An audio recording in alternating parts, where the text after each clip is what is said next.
a lot of people use you till they can't use you no more. And she used the word salvage. I'm not really using the word salvage because salvage to me means you're untrainable. You are okay. Back when the time before time when it first got started, people who was uncivilized, they called them salvages. Like, they the bottom of the barrel. They can't be taught nothing. You're never going to get anything out of them. So I use the term in this season because I have learned this personally to be selfish. It's nothing wrong with being selfish because you want everybody to be like, hey, look at me, look at me, look at me. And then you're always there for that certain person or certain someone's, whoever it be. Even at work, we both in versions of retail. At work, man, these people will irritate your soul, but they always need you. They always want you. Help me fix my phone. My phone don't do this. Oh, I need an outfit for this reason, that reason, whatever it is. And you give yourself and give yourself and give yourself. And in return, you gain what you call a mutual customer that always comes back for you. And that's how some friends and family members is, because you do so much for them. You do everything up under the sun for them. So they depend on you. You become their mutual ground. They're your self. What is it?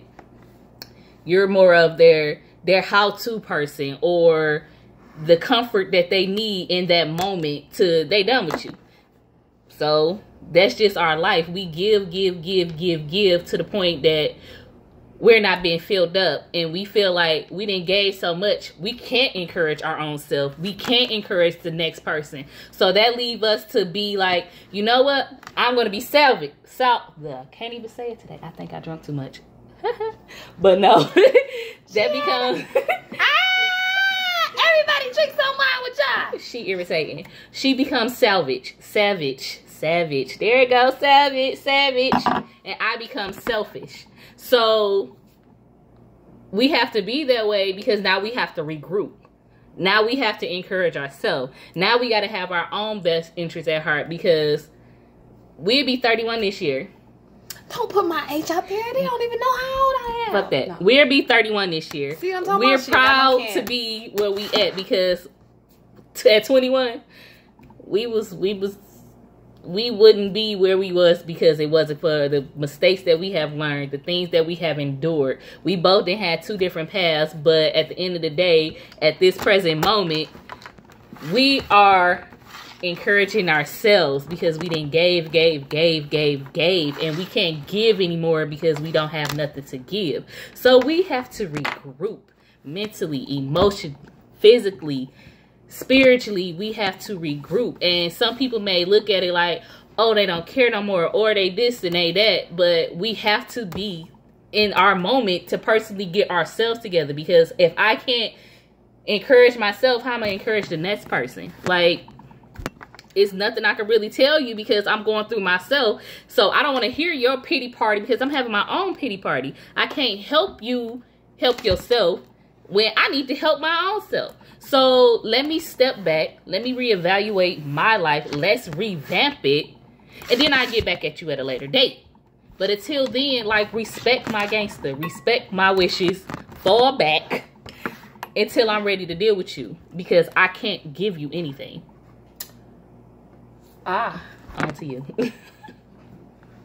Well, I think when it comes to relation, like under the storm, I think most people never realize when you're in your storm until it's too late.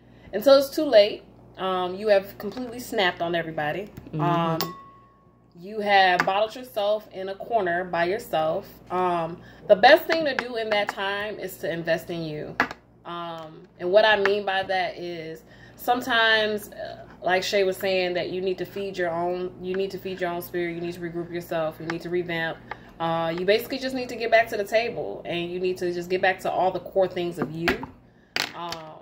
When you're going through things and when you are in a storm, sometimes people always resort back to this person did this and this person did that. Sometimes it is good to just move on. You notice when you are going through things in your storm, you can identify things, but some shit you just gotta let go. It's not worth it in the long run because mentally it drains you playing the who did what. I was there for this person, that person wasn't there for me. You know what? Take that and be like, you know what? You got me. I quit. Ain't nothing wrong with quitting. Just don't give up on you, okay? Right. Ain't nothing wrong with quitting.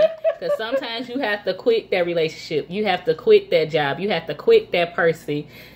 And people who have kids, sometimes you got to quit. You have to quit on your kid. Don't give up, though. Don't give up because, once again... Know the difference. Right. You have to quit. You got some people giving their kids you something become, welfare. You retarded. You become an enabler when...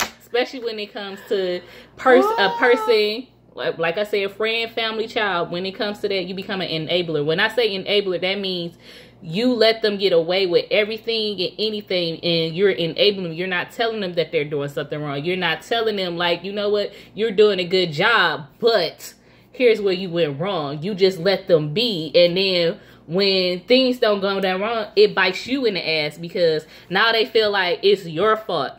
You did this. You could have told me this. You could have told me that. But in your mind, you knew you couldn't tell that person something because they wasn't ready to hear what you had to say. So don't be an enabler. Quit while you ahead. Save everybody a couple of headaches and a couple of bottles of wine, okay? Just quit. Throw up the deuces and revamp. Along with that, that actually runs into my next one. Who God moves. What I mean by that is, sometimes we go through these moments in life where, when we're going through things, we never understand why God is like moving them. Like sometimes if God moves something, it was meant to be moved. I think sometimes we miss that a lot because sometimes you get accustomed and you get so used to, and we get in our comfort zone about certain things. And that's another reason why it's good to know how to be by yourself sometimes. I think Chay used to go through my love life, and for a while she would say, Chay, you don't know how to be by yourself. Dog, you don't know how to be by yourself. How you gonna love somebody when you can't love yourself? Be by yourself. Explore yourself. Reintroduce yourself to you. Sometimes in the storm, just so there's no collateral damage, it's good to be alone. Right. I think just getting back to certain things, like when you're under the storm, goals are there because they need to be met. And so if there weren't any goals, then there will be no point of going through life. And I think that's why people go through life sometimes and they don't have their way for years, and they don't have any directions. So if you definitely have goals, just know that you are going to go through things while trying to obtain those goals. That's creating stock for you. Anything that can come easy, you better leave it running. It's almost like saying it was too good to be damn true. Anything that I think Chay can agree with me, anything that's worth having is worth waiting for. And anything that comes to you, anything that comes to you easy, leave it running. Because anything I can honestly say that we have obtained in life at this point, whether it be monetarily things, whether it be humanly bodies, it just means that you have to be able to look at certain things and be like, that was too good to be true, and so I probably should save myself the time, the heartache, the headache, and just let that shit go. Under the storm, I think people don't realize, like, sometimes you just need encouragement. Sometimes you just do need to call and check on folks to see how they doing. You can go through hell and hot water a lot of times, and sometimes it helps the person that's going through the storm, that it just becomes a little bit easier to know, like, hey, I am going through a whirlwind of shit right now, but thank you for calling and checking on me. Even for you, if you are going through shit, it goes such a long way just to call and check on somebody and be like, hey, what up, what you doing? So don't be so selfish in your storm that you don't realize that the people that care for you are still caring for you, and then they may be going through their own storm. So you have to be accommodating to everything. That's your responsibility as a human being. And that's just that's what I feel like, and what at this point in life I think that's fair. But yeah, under the storm, don't break, don't fold, don't fucking crack. There was a lot of profanity in this video, so hide your kids, hide your wives, hide your husbands. No, they need to listen too. No, why with Ja? This shit for everybody. This shit for everybody. This shit for everybody. What's her name? I don't remember her name. I'm getting old now. Oh, what's that? Cash Doll? Cash Doll. Oh, hey, Cash Doll. But no. Signing off. Why with Ja? Featuring Chay. And deuces.